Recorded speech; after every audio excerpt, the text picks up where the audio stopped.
سورہ آل عمران آیت نمبر 38 39 40 41۔ اعوذ باللہ من الشیطان الرجیم، بسم اللہ الرحمن الرحیم۔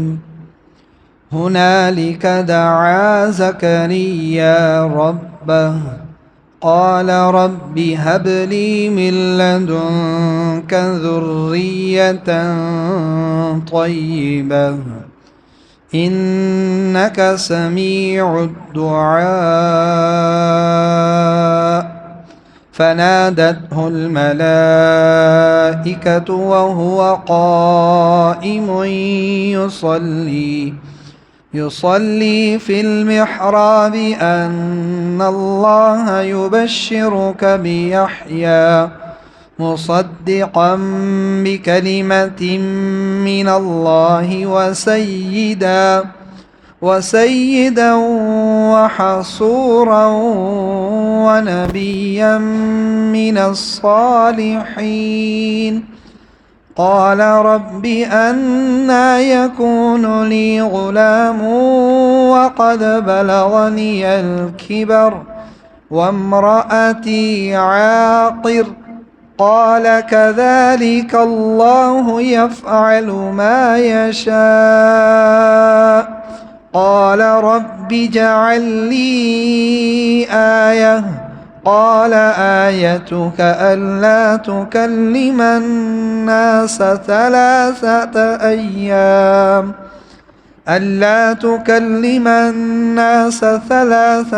أيام إلا رمزا واذكر ربك كثيرا وسبح بالعشي والإبكار۔ گزشتہ آیات میں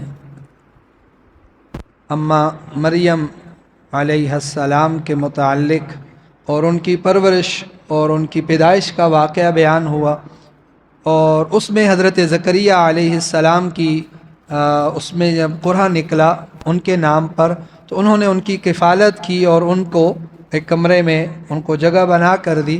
لیکن وہاں ہوتا یہ تھا کہ حضرت زکریا جب ان کے پاس جاتے تھے تو وہاں دیکھتے تھے کہ بے موسم پھل ہوتے تھے، بے موسم پھل وہاں موجود ہوتے تھے، طرح طرح کے پھل جو اس علاقے میں ان دنوں موجود ہی نہیں ہوتے تھے، پورے علاقے میں ارد گرد میں کہیں بھی نہیں ہوتے تھے، اور وہ پھل اس کمرے میں حضرت مریم کے پاس موجود ہوتے تھے۔ ان سے وہ پوچھتے کہ یہ سب کہاں سے آیا، تو وہ کیا کہتی تھی؟ قالت هو من عند اللہ، قالت هو من عند اللہ۔ انتہائی ایمان افروز بھی ہے اور ایک مسلمان کے لیے پورے کا پورا نظریہ ہے کہ ہر چیز جو کچھ دنیا میں ہوتی ہے وہ سب کے سب کس کے حکم سے اور کہاں سے ہوتی ہے؟ هو من عند اللہ، وہ سب کا سب تو اللہ کی طرف سے ہوتا ہے۔ تو کہا یہ بے موسم جو پھل ہیں یہ بھی کون دیتا ہے؟ اللہ دیتا ہے، اور اللہ ہی ہے جو ان بے موسم پھلوں کو یہاں میرے پاس پہنچاتے ہیں، اور نہ یہ خراب ہوتے ہیں اور نہ ان کو کوئی نقصان ہوتا۔ تو جب حضرت زکریا علیہ السلام خود بھی نبی تھے، اور ہر نبی براہ راست ولی ہوتا ہی ہوتا ہے، تو ان کے دل میں خیال آیا، اچھا ان کے بارے میں جان لیں، ہم نے تھوڑا سا ذکر پڑھا بھی تھا ان کا۔ حضرت زکریا علیہ السلام بڑی عمر میں تھے، بڑھاپے کی عمر کو پہنچ چکے تھے، ان کی بیوی بھی کافی بڑی عمر کی تھی، اور اس وقت تک ان کی کوئی اولاد نہیں تھی، ان کی کوئی اولاد، نبی براہ راست اللہ سے تعلق، اللہ کے بھیجے ہوئے پیغمبر رسول، اور ان کی اولاد۔ تو اولاد کا ہونا یا نہ ہونا یہ کس کی طرف سے ہے؟ اس میں کسی کا ولی ہونا، کسی کا بزرگ یا گناہگار ہونے سے کوئی تعلق؟ اللہ جسے چاہیں اسے اولاد دے، نہ چاہیں تو نبیوں کو بھی نہ دے۔ تو نبی تھے، اتنا عرصہ زندگی کا گزار بیٹھے، لیکن جب انہوں نے حضرت مریم کے پاس بے موسم پھل دیکھے نا، تو ان کے دل میں فوراً یہ خیال آیا کہ اللہ حضرت مریم کو جیسے بے موسم پھل دے سکتے ہیں، ایسے ہی بے موسم یعنی اولاد کی عمر نہ ہونے کے باوجود مجھے بھی اولاد دے سکتے ہیں۔ اللہ جب اتنے قادر ہیں کہ اللہ بے موسم بند کمروں میں ان کو پھل کھلا رہے ہیں، تو اس سے پہلے بھی انہوں نے کتنی دعائیں مانگی ہوں گی، لیکن پھر جب بندے کی ایک عمر ہو جاتی ہے کہ اب اولاد کی امید نہیں رہتی، پھر اس کے بعد وہ دعا مانگنا بھی چھوڑ دیتا ہے کہ اب وقت بھی نہیں رہا اور اب ممکن ہی نہیں ہے، عام عادات میں معمول میں یہ کام نہیں ہو سکتا۔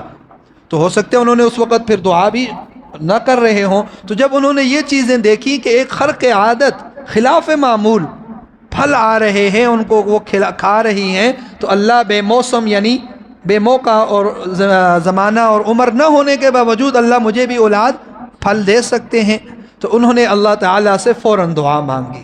کیا کی؟ تو جب بھی کوئی کام ہو، کوئی ضرورت ہو، تو کیا کرنا چاہیے؟ فوراً۔ اب حضرت مریم ولیہ تھی، ان کو اللہ نے پھل کھلائے، ان کے قدموں میں نہیں گر پڑنا کہ بھائی آپ یہ جو ہمیں آپ نے اللہ نے آپ کے ساتھ جو کرامت کی ہے اس کے ذریعے سے ہمیں بھی اللہ سے کیا کراؤ۔ نہیں، آپ نے اللہ سے براہ راست دعا کی۔ کیا؟ وہ آج کی آیات کے اندر ہنالک دعا زکریا، اسی جگہ انہوں نے تنہائی میں دل میں اپنے اللہ سے یہ دعا کی کہ اللہ جب آپ مریم کو بے موسم پھل دے سکتے ہیں تو مجھے بھی بے موسم پھل یعنی اولاد دے سکتے ہیں۔ تو انہوں نے پھر اللہ سے کیا کی؟ دعا کی۔ اللہ، ٹھیک ہے، تو یہ ایک موٹیویشن آپ اسے کہہ لیں، اور قرآن کریم سے بہترین موٹیویشن کوئی بھی نہیں ہے۔ تو یہ آپ آیات ہر اس شخص کو سنا سکتے ہیں، خود اس کو یاد کر سکتے ہیں کہ جب آپ کسی ایسی جگہ پر پہنچ جائیں جہاں آپ کو کام کا ہونا خلاف عادت نظر آ رہا ہو، ناممکن نظر آ رہا ہو، تو یہ آیات یاد کر لیں کہ اللہ ہر چیز پر قادر ہے۔ اللہ نے حضرت مریم کو بے موسم پھل بھی دیے، حضرت زکریہ کو بے موسم اولاد بھی دی ہے۔ یہاں پر ایک چیز نوٹ بھی کرنے کی ہے کہ قرآن کریم میں اللہ نے جو دعائیہ الفاظ ذکر کیے ہیں، جو نبیوں نے اپنی زبان مبارکہ سے جو دعائیہ کلمات ادا کیے ہیں اور ان کا بدلہ فوراً نتیجہ بھی انہوں نے پایا ہے، ان الفاظ سے زیادہ پاورفل وظیفہ کوئی بھی نہیں ہے۔ ان قرآنی آیات اور قرآنی دعاؤں سے زیادہ پاورفل کوئی دعا، اس لیے قرآنی دعاؤں کو یاد کرنا چاہیے۔ یہ وہ الفاظ ہیں جو ان نبیوں نے کہے، اللہ نے انہیں نقل کیا، اللہ نے ان کی تلاوت اور کلام بھی کیا انہی الفاظ کا، وہی نبیوں نے پڑھے، وہی اللہ کے آخری نبی نے اور پھر صحابہ اور پوری امت کے جتنے اولیاء تھے سب نے انہی الفاظ کی کیا کی ہے؟ تو تلاوت اور دعا کی ہے۔ اس سے بہتر وظیفہ کوئی بھی نہیں ہے۔ اب یہ مطلب نہیں ہے کہ کسی بزرگ کا بتایا ہوا کوئی عمل وہ بے معنی ہے، بے اثر ہے، ایسا بھی نہیں ہے۔ میں نے یہ نہیں کہا، میں نے کہا کہ سب سے زیادہ مؤثر، سب سے زیادہ پاورفل، سب سے بہترین الفاظ جو دعا کے لیے آپ چننا چاہتے ہیں کہ میں اللہ سے کیسے دعا کروں، میں اللہ سے فلانی چیز کس الفاظ میں، کن اداؤں سے، کن کیفیتوں سے مانگوں، تو اس میں سب سے بہترین لفظ وہ کون سے لفظ ہیں جو خود قرآن کریم نے دعا کے سکھائے ہیں، کسی نبی کی دعا نقل کی ہے، اللہ نے ان کی دعائیہ الفاظ نقل کیے ہیں۔ اس کا مطلب ہے کہ اللہ کے ہاں یہ الفاظ کیا ہیں؟ پسندیدہ ہیں، اس لیے انہیں اپنی کتاب میں ذکر کیا، اور پھر اس کا نتیجہ بھی ملا۔ انہوں نے یہ دعا کی اور اللہ نے انہیں اولاد دی، بڑھاپے میں ان کی عورت، ان کی بیوی بانجھ تھی، آگے ذکر آ رہا ہے۔ انہوں نے اس پر حیرانگی بھی کی کہ شاید ہو سکتا ہے کہ مجھے دوسری شادی کا حکم ملے اور میں اس سے اللہ مجھے کیا دے؟ اولاد دے۔ تو آگے آ رہا ہے، ابھی دیکھیے۔ تو آج کا پورا قصہ واقعہ میں نے آپ کی گوش گزار کیا۔ حضرت زکریا نے اللہ سے دعا مانگی، اللہ مجھے اولاد دے، نیک صالح اولاد دے۔ اللہ تعالیٰ نے دعا قبول کی، خوشخبری سنائی، بیٹے کی خوشخبری سنائی، اس کا نام بھی بتایا، اس کی صفات بیان کی، آگے آیات میں آ رہی ہیں کہ ان میں یہ صفات موجود ہوں گی۔ دوسری پھر ان کی حیرانگی کا ذکر ہے اگلی آیات میں کہ اللہ شاید دوسری شادی کا حکم ہو یا ہمیں اللہ دوبارہ جوان کر دے، کیا ہوگا، کیسے ہوگا یہ عمل؟ یہ مطلب نہیں کہ انہیں اللہ کی قدرت پر کوئی شک تھا، لیکن ایک بندے میں حیرانگی ہوتی ہے کہ یار ہے تو قدرت تو ہے، لیکن اس کے ہونے کی کیفیت کیا ہوگی؟ تو اس کے بارے میں انہوں نے سوال بھی کیا اللہ سے کہ یہ کیسے ہوگا؟ میں خود بڑھاپے کی عمر کو پہنچا، میری بیوی بانجھ پن کی عمر کو پہنچ چکی کہ عموماً عادتاً اس عمر میں کسی عورت کی اولاد نہیں ہوتی، تو پھر کیسے ہوگی؟ اس کا اللہ تعالیٰ نے جواب دیا کہ اللہ کی مرضی، اللہ ایسے چاہیں گے تو ایسے ہوگا، جیسے اللہ چاہیں گے ویسے ہی کوئی ان کو طریقے کی کار کی وطاعت، بس یہ کہا کہ اللہ کرنے والے ہیں تو جب جہاں جیسے چاہیں وہ کر دیں۔ قال کذالک اللہ، اللہ ایسے ہی کرتے ہیں، جب چاہتے ہیں تو پھر کیا کرتے ہیں، ایسے ہی کرتے ہیں۔ اللہ کسی چیز کے محتاج کہ کوئی جوان لڑکی ہی ہوگی، جوان مرد ہی ہوگا تو اولاد ہوگی، ایسا اللہ کوئی محتاج نہیں ہے۔ اللہ بڑھاپوں سے، بوڑھوں سے بھی اللہ اولاد دے سکتا ہے۔ اور اللہ نے پھر انہیں حضرت یحییٰ علیہ السلام، ایک نبی، ان کی اولاد میں انہیں عطا کیے بڑھاپے میں، اور انہوں نے پھر آگے چل کر ان کو اللہ نے نبوت بھی عطا کی۔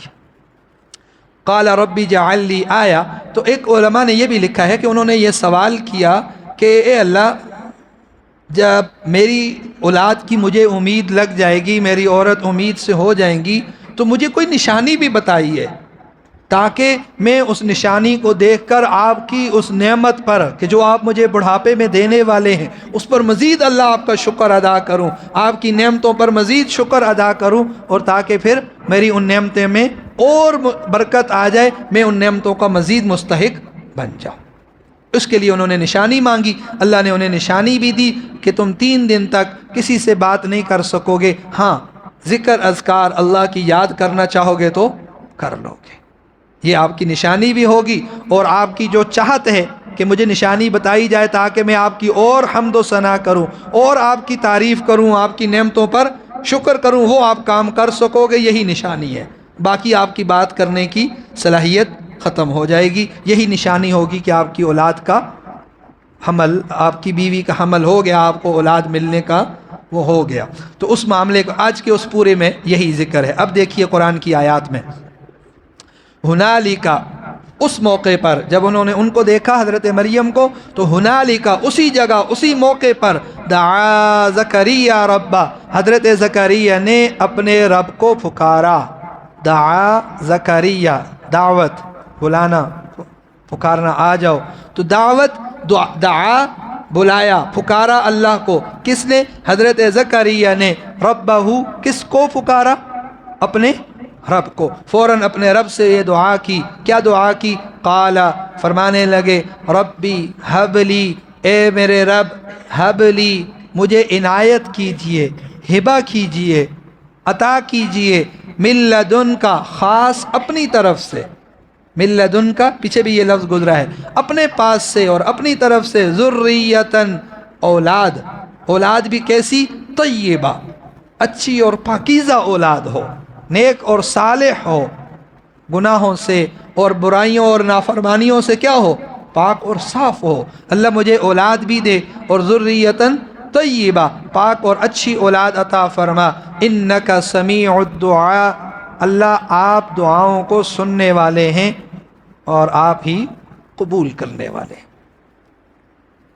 فنادتہ الملائکہ، اسی اثناء میں، اسی وقت جب انہوں نے اللہ سے کیا کی؟ دعا کتنی ہے؟ ربی ہب لی من لدنک ذریۃ طیبہ انک سمیع الدعاء۔ اللہ سے دعا ہے، آخر میں اللہ کی تعریف ہے، اللہ کی صفات ہیں، اللہ آپ سننے والے ہیں دعاؤں کے، سمیع اللہ کی صفت ہے، اور اسی طرح بصیر دیکھنے والے، سمیع سننے والے، قبول کرنے والے کے معنی بھی آتا ہے اس میں، سن کر اللہ فوراً کیا کرنے والے بھی ہیں؟ دعاؤں کو قبول کرنے والے بھی ہیں۔ تو یہ دعا ہے، ربی ہب لی من لدنک ذریۃ طیبہ، ربی ہب لی من لدنک ذریۃ طیبہ۔ تو اتنی بہترین وظیفہ ہے کہ اس کو آپ اولاد کے لیے، کوئی بھی شخص وہ اس کو پڑھ سکتا ہے، اللہ اس دعا کی برکت سے اسے اولاد نصیب فرمائیں گے۔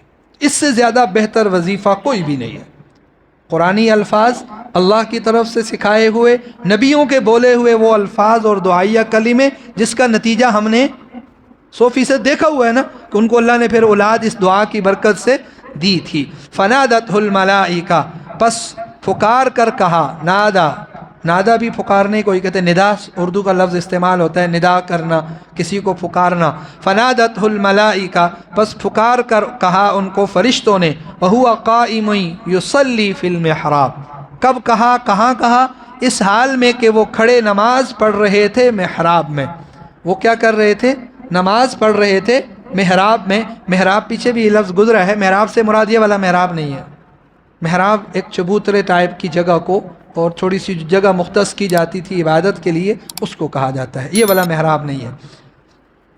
ان اللہ یبشرک، کیا پکار کر ان کو کیا کہا؟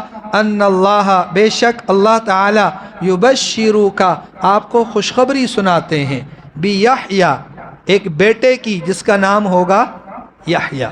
یحییٰ نام کے بیٹے کی اللہ آپ کو کیا کرتے ہیں؟ خوشخبری سناتے ہیں، اور ان کی صفات یہ ہوں گی مصدقاً، وہ تصدیق کرنے والے ہوں گے، کس کی؟ بکلمۃ من اللہ، اللہ کے اس کلمے کی، یعنی حضرت عیسیٰ علیہ السلام کی، یعنی حضرت کلمۃ اللہ۔ یہ پیچھے ہم نے پڑھا ہے شروع میں کہ یہ کس کی صفت ہے، کن کا لقب ہے؟ حضرت عیسیٰ علیہ السلام کا، اس لیے ان کو کلمۃ اللہ کہا جاتے ہیں کہ وہ اللہ کے بغیر اسباب کے، اللہ کے امر کن، اللہ کے جو کلمہ کن ہے اس سے کیا ہوئے؟ پیدا ہوئے ہیں، اس لیے انہیں کیا کہا جاتا ہے؟ کلمۃ اللہ۔ ٹھیک ہے، کلمہ سنتے ہیں نا، کلمہ ایک جملہ کو، لفظ کو کہتے ہیں کلمہ، تو وہ لفظ جو اللہ نے بولا کن ہو جاتا ہے، اللہ نے کیا، اور وہ اس کلمے کا نتیجہ اور اس اللہ کے امر کن کا نتیجہ بن کر ظاہر ہوئے، اس لیے انہیں کیا کہا جاتا ہے؟ اللہ کا کلمہ کہا جاتا ہے۔ اچھا، وہ تصدیق کرنے والے ہوں گے حضرت عیسیٰ جو کلمۃ اللہ ہوں گے ان کی، وسیداً، اور وہ سردار ہوں گے۔ وہ کیا ہوں گے؟ سردار ہوں گے، لوگ ان کی اتباع کریں گے، لوگ ان کی پیروی کریں گے۔ وحصوراً، اور وہ اپنے نفس کو روکنے والے ہوں گے۔ وحصوراً، اور وہ اپنے آپ کو خواہشات سے روکنے والے ہوں گے۔ حصوراً یہ کہتے ہیں کہ جو اپنی نیک خواہشات، جائز خواہشات کو بھی کیا کر دے؟ ترک کر دے۔ جائز خواہشات کو بھی جن کا پورا کرنا جائز ہے، جیسے نکاح کرنا، شادی کرنا، تجارت کرنا، یہ کاروبار کرنا، یہ سب کیا ہیں؟ خواہشات ہیں لیکن جائز ہیں، تو ان سے بھی اپنے آپ کو روک لے، اسے کہتے ہیں حصور۔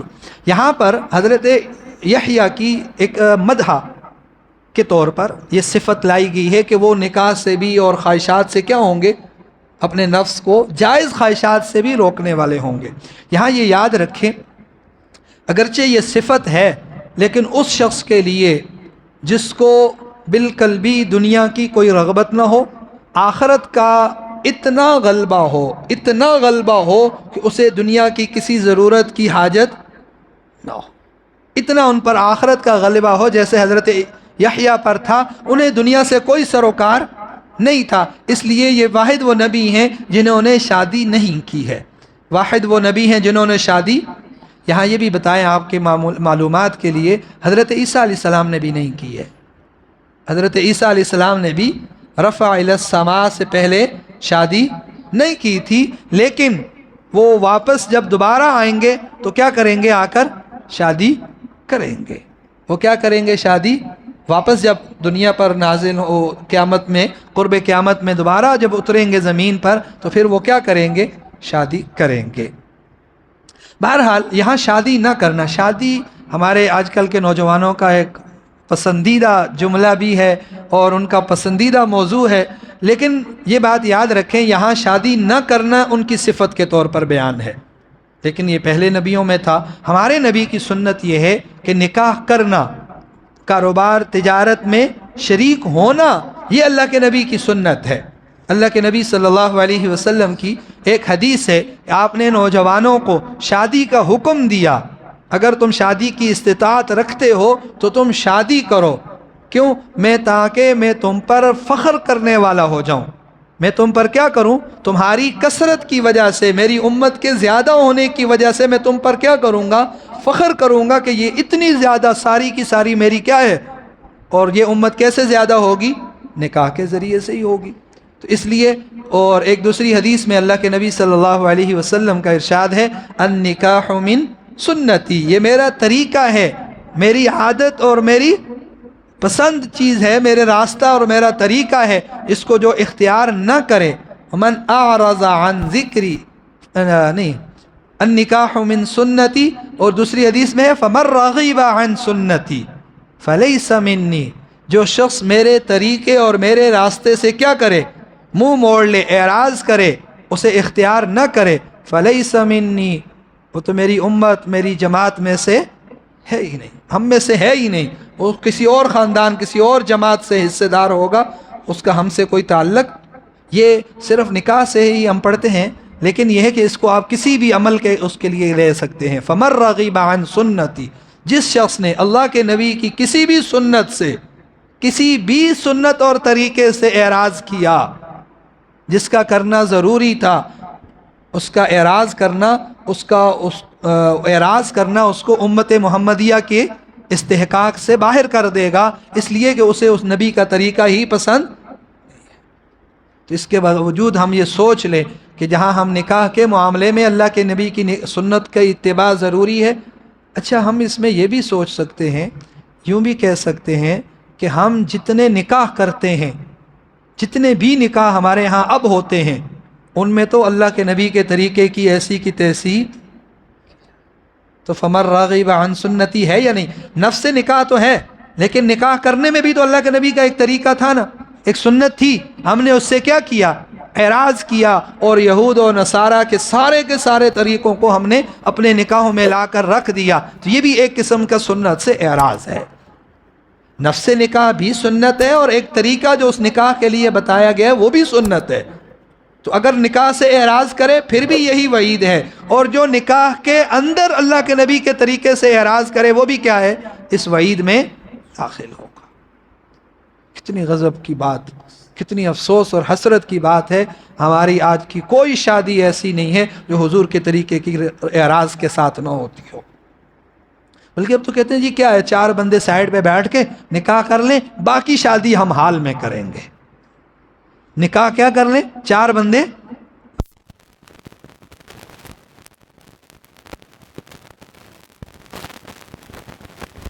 کھلی جگہ میں اور بڑی دعوت اور اہتمام کے ساتھ کریں گے. تو اصل کام کو بیچ میں سے باہر کر دیا، اور جو غیر ضروری کام تھا اس کو ہم نے کیا کر لیا؟ اپنے سر پر سوار کیا. اور آج ہم جتنے شادیوں میں ذلیل ہوتے ہیں شاید ہی کہیں اور ہوتے ہوں. جس کو آپ میں جب شادیوں میں جائیں گے نا، وہاں جا کے نوٹ کیجئے گا، شادی میں جتنا بھی وہ خرچہ کر لے، آخر میں اس کو باتیں اور سننے پڑتے ہیں یا نہیں؟ یہ چیز نہیں تھی، اس نے یہ بھی تھا، یہ بھی نہیں کیا، اس نے یہ کام کر سکتا تھا نہیں کیا. حالانکہ اس نے شاید اپنی پوری کی پوری زندگی کی جمع پونجی ایک وقت کے کھانے پر لگا دی ہو، لیکن پھر بھی لوگ کیا کرتے ہیں اس کا. اور ہم ہیں ہی اسی لائق کہ جو اللہ کے نبی کی سنت سے طریقے سے اعراض کریں گے، فَلَيْسَ مِنِّي، اللہ کے نبی کہہ رہے ہیں وہ میرا ہے ہی نہیں. اسے میرا نام لینے کا، میری شفاعت کے اپنے آپ کو حقدار سمجھنے کا کوئی حق. بہت سخت یہ لفظ، ایسے 2 ہی ہیں، لیکن آپ یہ کہہ لیں کہ آپ بالکل لائن سے باہر ہو گئے. لَيْسَ مِنِّي، یہ ہماری لائن میں ہے ہی نہیں. دوسری جتنی لائنیں ہیں سب کی سب جہنم کی. اللہ کے نبی کی لائن اور راستے کے علاوہ جتنی لائنیں ہیں وہ سب کی سب کیا ہیں؟ جہنم کی طرف جانے. اس لیے جب بھی اللہ آپ کو اس چیز کا موقع دے تو نکاح بھی کریں، اور نکاح کو سنت طریقے پر بھی کرنا ہے. اور والدین سے بھی میری التجا ہے کہ وہ اپنے نوجوانوں کی شادیوں کے معاملات میں، نکاح کے معاملات میں انتہا درجے کی فکر کریں. جتنا ہم ان کے مستقبل کی، فیوچر کی ٹینشن لیتے ہیں، اس سے زیادہ اس بات کے مستحق ہے کہ ہم ان کی نیکی کا اور ان کے گناہ سے بچنے کا انتظام کرنے کے لیے کیا کریں؟ فکر کریں، اور اس کے لیے سعی اور کوشش کریں. اللہ ہمیں عمل کی توفیق نصیب فرمائے. آمین تو کہہ دو ظالموں. اللہ آپ کے والدین کو بھی، اور جن کی نہیں ہوئی ہیں ان کے والدین کو، جو خود کر سکتے ہیں، اللہ ان کو بھی ان اعمال کے ساتھ، سنت طریقے کے ساتھ اس سنت کو. اور اچھا یہ بھی یاد رکھیں، ایک بات اور بھی یاد رکھنے کی ہے، وہ یہ ہے کہ نکاح صرف سنت نہیں ہے، نکاح فرض بھی ہوتا ہے، نکاح واجب بھی ہوتا ہے، اور بعض حالات میں نکاح مستحب ہوتا ہے، سنت بھی نہیں رہتا. تو یہ نکاح سنت ایک درمیانی چیز ہے، اس سے اوپر بھی جاتا ہے اور نیچے بھی آ جاتا ہے. سمجھ آیا؟ نکاح بعض حالات میں نکاح کرنا فرض ہو جاتا ہے، ابھی اس کی تفصیل کا وقت نہیں ہے، پھر انشاءاللہ. لیکن بہرحال یہ بات یاد رکھیں، عموماً ایک جملہ بولا جاتا ہے نکاح سنت ہے. یہ نکاح کبھی فرض ہوتا ہے، کبھی واجب ہوتا ہے، اور کبھی سنت سے مستحب کے درجے پر بھی آ جاتا ہے. بہرحال ان کا نکاح نہ کرنا ان کے لیے صفت تھی، اور ان کو اللہ نے ایک مدح کے طور پر ذکر کیا ہے۔ وَنَبِيًّا مِّنَ الصَّالِحِينَ، اور وہ کیا ہوں گے؟ ان کی ایک صفت یہ ہوگی کہ وہ اللہ کے نبی ہوں گے، مِّنَ الصَّالِحِينَ، اور نیک صالح، صلاح، یہاں صلاح سے مراد وہ صلاح ہے جو نبوت کے شایان شان، نیک ہونا لیکن نیکی کون سی؟ جو نبوت کے شایان شان ہے، وہ والے صالحین میں سے وہ ہوں گے۔ چلیں اگلی آیات کا انشاءاللہ کل ہم ترجمہ کر لیں گے، وقت کافی ہو گئے۔